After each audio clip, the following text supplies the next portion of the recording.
"Can I have the expired cake for my daughter's birthday?" The poor mother beggar. What happened next when the billionaire here will make everyone speechless? In the corner of a busy bakery where laughter floated like sugar in the air, a poor mother beggar named Elena stood clutching $2 trembling as she asked for an expired cake nobody wanted. She wore a faded blue dress, patches holding memories of better days, while her thin fingers rubbed against the counter like she was praying for hope itself. She wasn't begging for herself, no, she was begging for her little girl, Lucy, who had never tasted a birthday cake in her life. People stared, some with pity, some with disgust, as if poverty itself was a stain on the carpet. But Elena stood firm with watery eyes filled with strength and love. The bakery assistant scoffed, ready to send her away. But destiny was watching from the far end of the store, because a billionaire stood there, hearing everything, unseen, unknown to her. But why was a billionaire in a local bakery dressed like an ordinary man?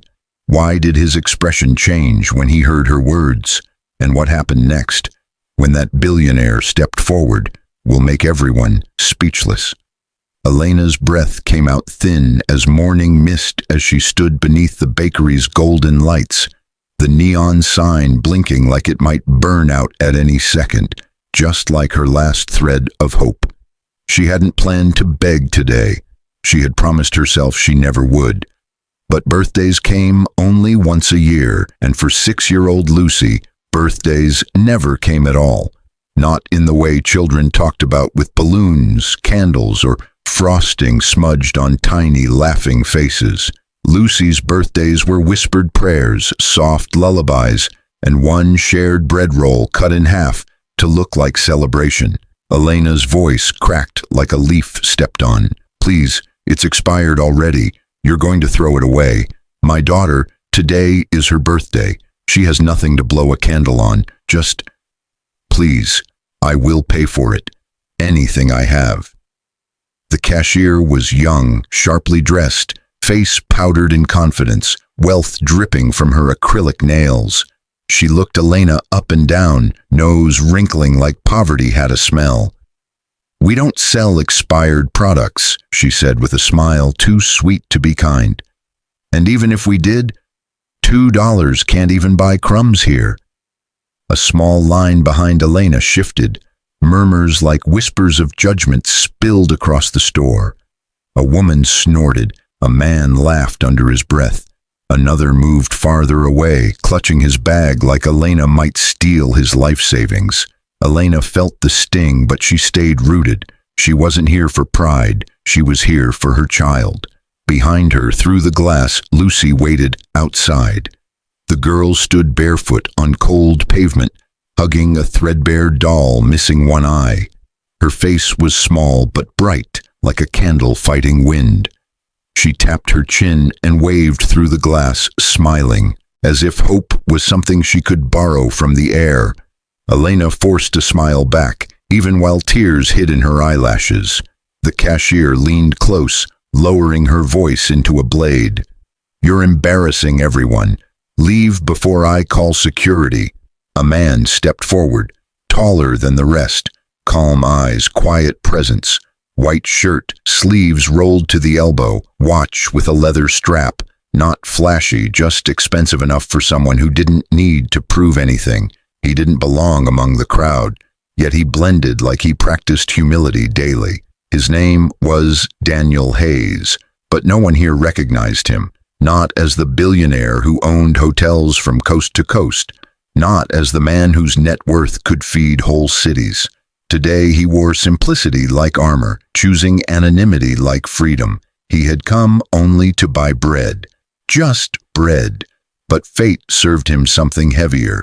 Daniel watched Elena, brows narrowing, fingers tapping against a brown paper bag he already paid for. Something about her voice, soft but made of steel, pulled him into her story. Something about Lucy's smile outside the glass, wide despite the world's coldness, squeezed memories he buried deep. His own childhood flashed. A cramped apartment, a mother working 3 jobs, a boy staring at cakes through bakery windows, waiting for birthdays that never came. He knew hunger. He knew begging with eyes instead of words. He knew what it meant to stand small where wealth towered. Elena swallowed again, desperation bleeding through. Maybe just a small piece. The part you cut off? I don't mind if it's stale, just something for her to put a candle on. The cashier laughed, loud and sharp enough to crack something inside Elena's chest. We don't serve trash, and even if we did, beggars don't get special treatment. Next. A customer behind Elena pushed past, causing her to stumble. Her hand caught the counter and she apologized, like it was her fault for standing, breathing, hoping. Lucy pressed her small palms to the glass, eyes wide with concern. Mama? Elena blinked rapidly, trying to smile again. It's okay, baby, she mouthed, though her voice trembled. Mama is coming. Daniel could remain silent. He could walk away and finish his day with comfort untouched. But his heart moved before his body thought. He stepped closer, voice steady but laced with something that made the whole room pause. Give her the cake. The crowd turned. The cashier frowned. And who are you? Just a man with a memory like hers. Just a man who tasted shame once too, but also a billionaire who could buy the entire bakery and never notice the expense. Daniel unlocked his wallet. I'll pay for the whole thing, expired or not, and she walks out with it today. Silence trembled across the room like thunder waiting to break, but what Elena didn't know yet was that Daniel wasn't helping her out of pity.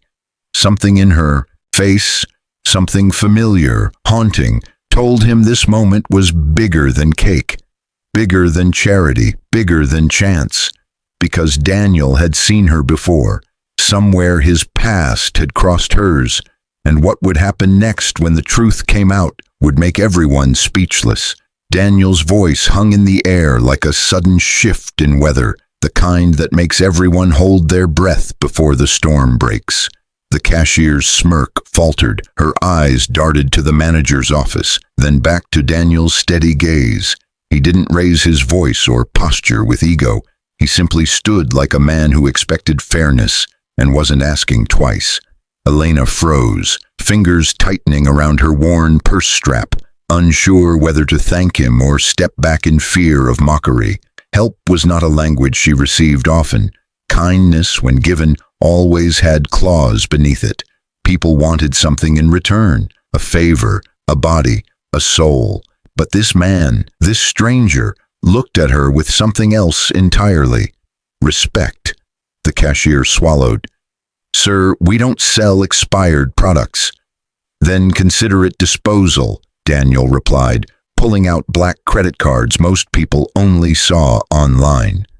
Charge me for its full price, plus every cake in the display if necessary, but she walks out with that one.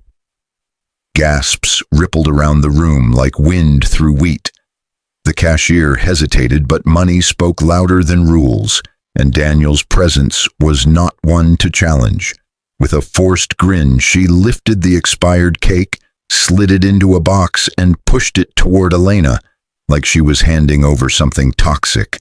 There, she muttered, take it. Elena didn't move. Her eyes burned as she stared at the box, pink frosting slightly smudged, one sugar flower slipping down the side. Imperfect, old, unwanted. But to her, it was everything. She lifted it like an heirloom, holding it close, and whispered, Thank you, sir. Thank you. Daniel nodded once, almost curtly, like he didn't want gratitude, like it hurt him to receive it. He turned to leave, bag in hand, ready to disappear as quietly as he arrived. But Lucy burst through the bakery door before he made 3 steps. Mama, is that my cake? Barefoot feet slapped tile, curly hair bouncing like a halo. Her excitement filled the room, brighter than the neon sign, sweeter than any frosting.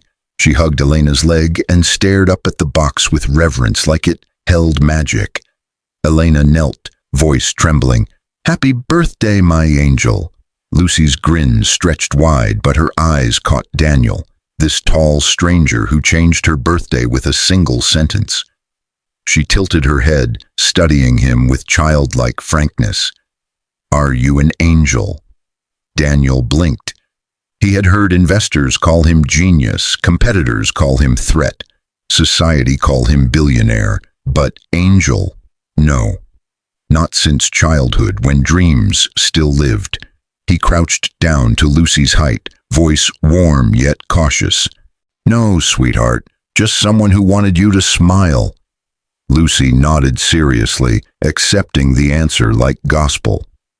"Mama says smiles are the only things that grow when you give them away." Elena's cheeks flushed, embarrassed, proud, exposed. She waited for Daniel to walk off, let the story end here with a cake, a kindness, a moment. But curiosity tugged at him. He wanted to know this woman who valued smiles more than bread. He wanted to know why her face felt like memory, why her resilience felt like déjà vu. "Do you live near here?" he asked gently. Elena hesitated.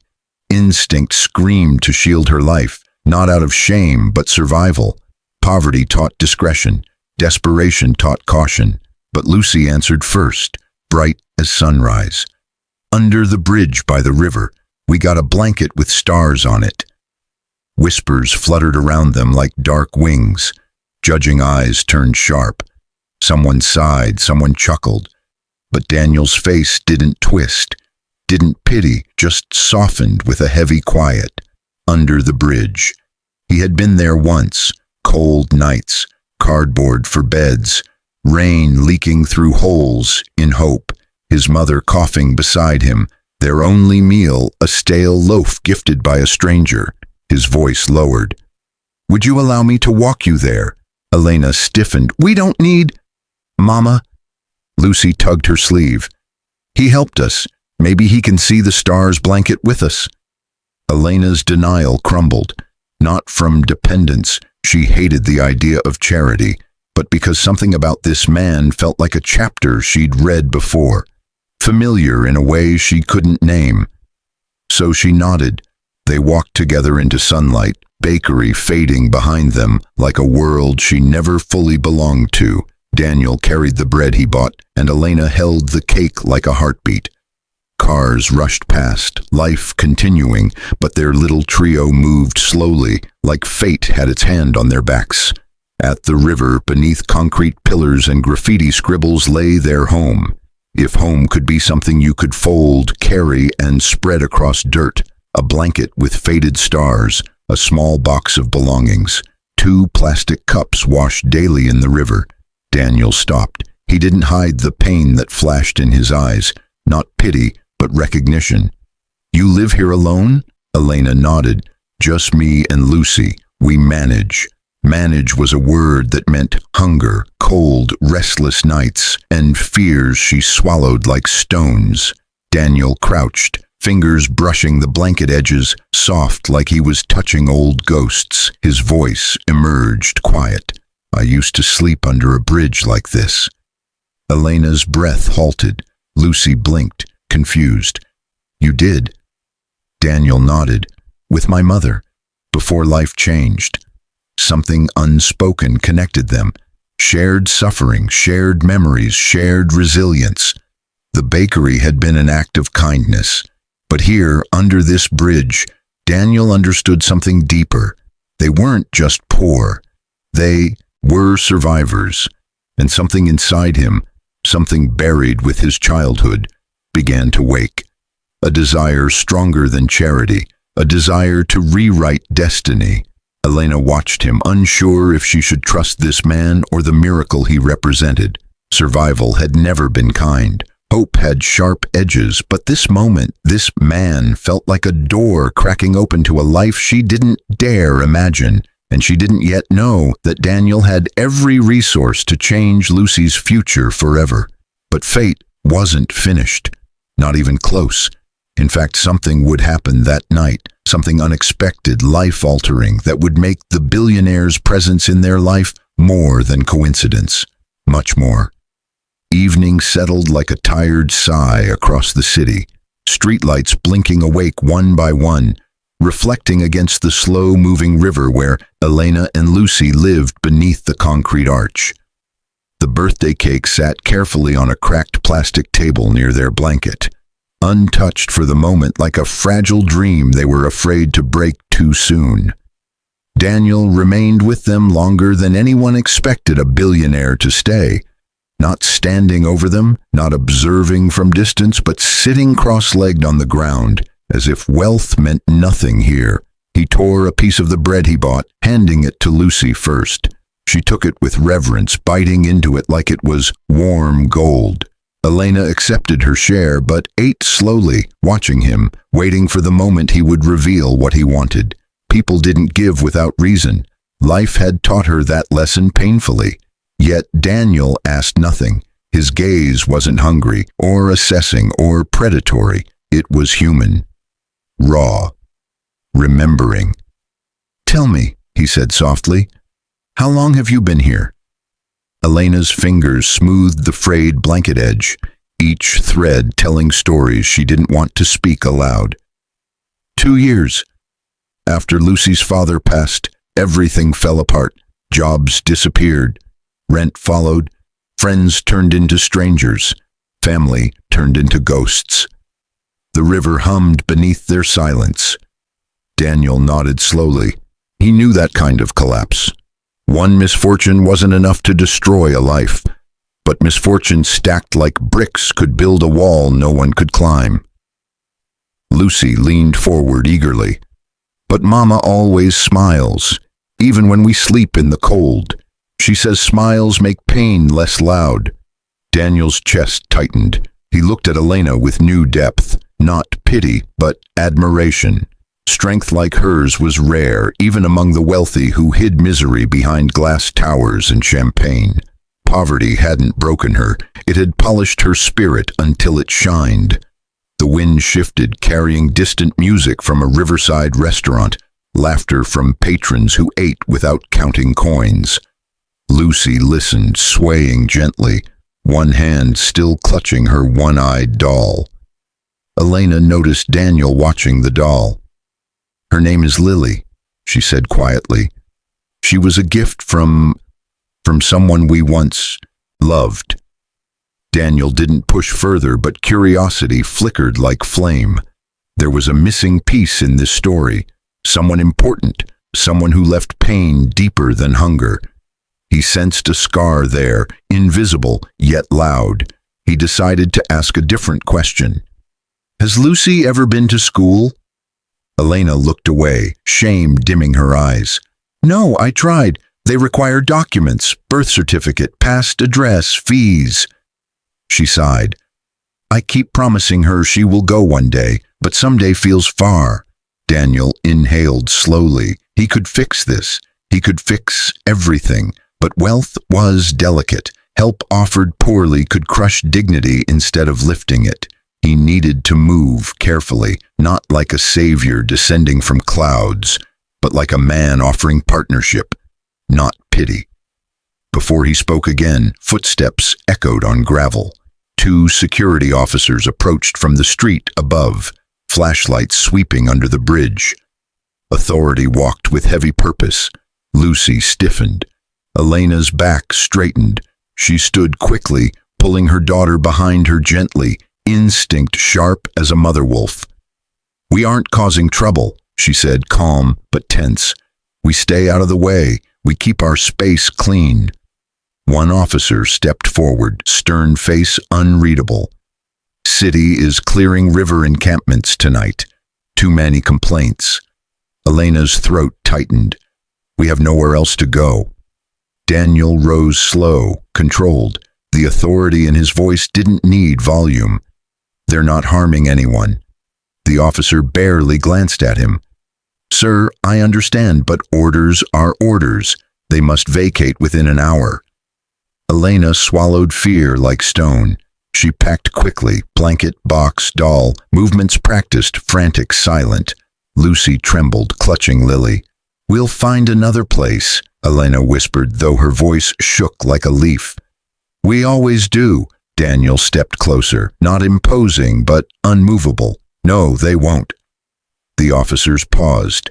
They didn't recognize him yet, not until he reached into his pocket and revealed an ID card with a gold emblem, Hayes Foundation, one of the largest philanthropic organizations in the state. "I'll handle their relocation," he stated, personally. Recognition washed over them like cold rain. The officers straightened immediately, softer now, careful. Everyone had heard of the Hayes Foundation, the one that built shelters, funded children's hospitals, helped communities recover after storms. The billionaire behind it was a ghost-like legend, a legend now standing barefoot in river mud. "Yes, Mr. Hayes," one officer said quietly, "we understand." They left without another word. Elena stared at Daniel as if the ground changed shape beneath her. You're him?" she whispered. Daniel didn't confirm. He didn't have to. His silence said everything. She stepped back slowly, clutching Lucy. Gratitude warred with fear, awe with disbelief. Men with power always had price tags. Life had trained her to flinch even at miracles. Daniel noticed the retreat in her eyes, distance widening like the river. He spoke gently. "I'm not here to take anything from you. I just want to help, if you'll let me." Lucy looked up at him, voice small but steady. "Will you come to my birthday cake cutting?" Elena blinked. Daniel blinked. Invitation was not something he received from children often. It was pure, not about wealth, not about who he was, just a wish. He smiled, for real this time. Yes, they sat again, three souls beneath concrete sky, with a cake meant for trash now glowing like promise. Elena lit a candle she saved from a church donation bin.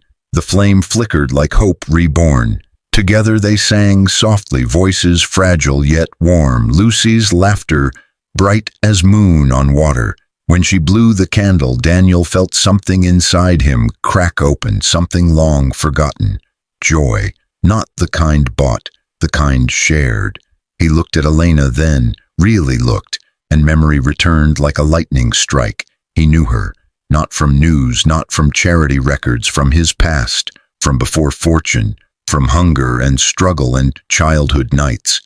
He remembered her face beside a soup kitchen line when they were kids.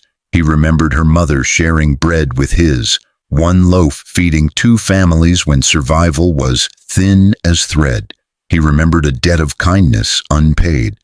Elena wasn't a stranger. She was part of his beginning.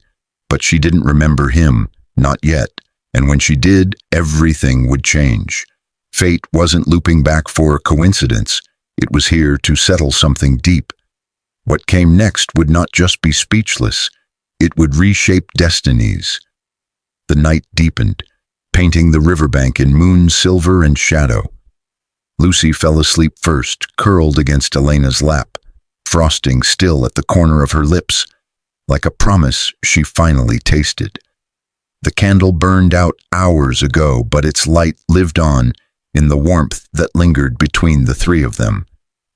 Daniel stayed, longer than he planned, longer than a billionaire should under a bridge where the world forgot people. But he wasn't here as a billionaire now. He was here as the boy he once was, cold, hungry, clinging to hope like rope.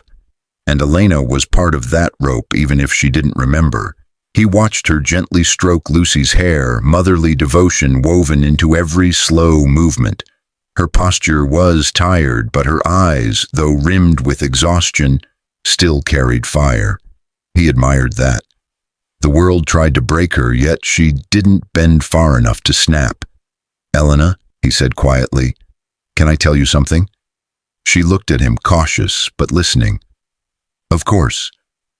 When I was a child, my mother and I were homeless. We slept behind old factories under bridges. Sometimes we found shelter, sometimes we didn't. People walked past as if we were invisible." Elena inhaled sharply, like she felt that pain through him. "One winter," Daniel continued, voice soft as river air, "we stood in line at a soup kitchen, cold, hungry. I thought my mother wouldn't make it. Then a woman in a faded brown coat stepped out of line. She tore her bread in half and gave it to us. Elena nodded slowly. Kindness like that, you never forget. No, Daniel whispered, because that woman was your mother. The world seemed to stop. Wind, water, moonlight, everything paused like fate held the air in its hand. Elena blinked, confusion clouding her expression. My mother? Yes, Daniel's voice thickened with memory. She saved us, not with money, with bread, with life. And I promised myself that if I ever became someone who could give back, I would find the woman who made me believe humanity still existed. Elena covered her mouth, tears turning her eyes to glass. Her mother, gone now, buried without marble or flowers, had planted a seed that grew into a billionaire's empire of charity. Her mother, who died believing poverty was her legacy, had instead saved thousands through the boy she fed. Daniel's gaze was gentle but piercing. Elena, I can never repay what your family gave me, but I can honor it, and I want to start with Lucy. She stiffened, not rejecting him, but afraid of hope too large to hold. Daniel, we don't want to be anyone's project. He nodded firmly. You won't be. This isn't charity. This is closure. This is continuity. This is destiny looping back to complete itself. Elena's shoulders trembled. She looked at sleeping Lucy, small, innocent, deserving of more than riverbeds and expired cakes. Daniel took a breath, the kind that changes lives. I want to move you both into a home, a real home, warm, safe, furnished. Lucy will start school next week. I'll cover everything, medical, clothing, food, education. She will never sleep under concrete skies again. Elena's tears spilled, relief, disbelief, hope fighting fear, but Daniel wasn't finished. There's more, he said softly. If you want it, I own a catering company downtown. You can work there, salary, benefits, flexible hours. You won't just survive, you'll live. Elena gasped, hand pressed to her chest, heart pounding like wings. She wanted to say yes instantly, but pride, scars, trauma clung like shadows. She needed one question answered. Why us? She whispered, voice breaking. Why not another family, another child? Why did fate deliver you to this bakery today? Daniel met her gaze without blinking. Because your mother once saved my life with bread. And tonight, you saved my heart with hope. Elena collapsed into a silent cry, relief pouring out like rain after drought. Daniel moved closer, not touching, but offering presence like shelter. When she looked up again, her voice steadied with new strength. We will accept, but not as beggars, as people willing to rebuild. Daniel nodded, respect shining like dawn. That is exactly how I want it. Morning came like reward, sunlight painted the river gold, and Lucy woke to birds, unaware that her entire world had changed while she slept. Daniel arranged transportation, black SUV waiting by the road. Elena packed everything they owned into a single bag and folded the star blanket carefully, like she was storing a chapter instead of fabric. Lucy held Lily the doll tight. Mama, where are we going? Elena smiled, a smile free of weight, wide like tomorrow. To our new home, baby. The city looked different from inside a warm car. Buildings that once towered like threats now felt like possibilities. At Daniel's estate gates, wide iron sprawling into gardens, Lucy blinked as if she'd stepped into a fairy tale. Elena held her breath, petrified by beauty she never thought her feet would stand upon. Staff opened doors, smiling sincerely, not at a billionaire but at a family arriving. Daniel led them inside, not to guest quarters but to a home suite prepared overnight, with toys, clothes, and a small birthday surprise atop a polished table. A cake, fresh, iced in pink, name written in swirling cream. "Happy birthday, Lucy." The child screamed with joy, spinning in circles until her curls blurred. Elena covered her face again, not in shame this time, but in overflowing grace. Daniel stood behind them quietly, not seeking spotlight, only watching a story complete itself. A poor mother beggar had asked for an expired cake. A billionaire heard. And what happened next made everyone speechless, because the smallest kindness given years ago returned like destiny with wings. Elena stepped toward Daniel, her voice steady, tender, eternal. "You gave my daughter more than cake. You gave her a future." Daniel whispered back, "No, Elena, you gave me mine first." The story closed, no longer about poverty, but inheritance of kindness. Hope didn't die under bridges. It waited, like candles, like children, like destiny, until someone returned to light it again.